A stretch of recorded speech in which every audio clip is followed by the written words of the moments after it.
Joining us now is SEI Chief Investment Officer Jim Schmigel. Jim, you talked earlier in the year about this wall of worry that the market had to climb. You even raised some concerns about private credit, I believe. We're now in Q4. How much worry is left for this market? Well, there should be a lot more worry, I think, than what the market is actually showing us and that investors are really showing us. I put out my quarterly piece today, and the big theme is it's not about the volatility. It's about the fragility. And as markets get increasingly concentrated, like we're seeing today, whether it's NVIDIA approaching 8% of the S&P 500, whether it's tech at 35%, whether it's an AI theme, which, depending on how you calculate it, is about 43% market cap and accounts for about 75% of the price return since ChatGPT came out, that is a very concentrated market. And that adds fragility that investors, I think, particularly passive investors, need to be aware of. If you ask me today as an equity investor, what's the biggest macro event that we're all waiting for in the fourth quarter? Honestly, it's November 19th. It's NVIDIA earnings, because that's what is going to be able to move the market. So diversification is the answer, but fragility is our term for the fourth quarter, and I think it's something investors need to be more aware of. So given that fragile state and the fact that I think economic policy is both different from historical norms right now, and this government shutdown threatens to make visibility tougher than usual, how should investors compensate for that?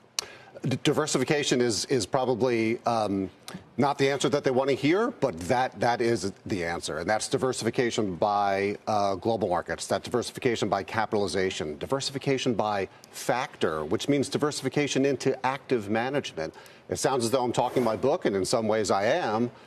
But passive management in the S&P 500 is not the same thing as it was just a few years ago. You're not getting this broad-based beta that you used to get. And so diversification is really the only way, the tried and true way to protect yourself. And your point is a good one. And Steve Leisman, hats off to Steve. He's exactly right. I mean, the data and the quality of the data, it's not just a problem for policymakers, it's a problem for investors as well, right? If you're lost in the forest, not any map will do. You need the right one, and the data has just been wrong. We have 2 million jobs that have been wiped off the rolls, and that has influenced policy. So it's interesting times. Investors need to protect themselves with diversified portfolios. As an investor, though, Jim, what are your signals that would indicate to you, okay, that we're staying the course, or would there be signals raised to you that this is spreading, that I do need to get concerned, that I do need to think about making adjustments to my portfolio? Yeah, I mean, it comes back to this kind of time frame. So how long is this going to last? How long is this going to be an issue? How long is the oil price or liquefied natural gas price going to be elevated? We came into this situation, as your prior guest noted, in a surplus framework, at least from an oil perspective. So we're going to be watching the clock more so than we're going to be watching anything else. But from the investor standpoint, this is why we've been pounding the table for quite some time. A highly diversified portfolio that includes some inflation beta. That means make sure you have some commodities in your portfolio in one way, shape, or form. It is notable, even when the market, I think, was down earlier today, rates were up.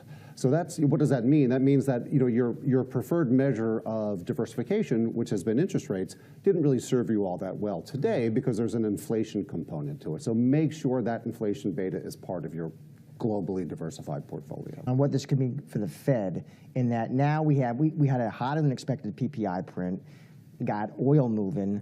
Are there read-throughs there for the Fed? Do you think it means more likely that they stay on hold, or do they look through it?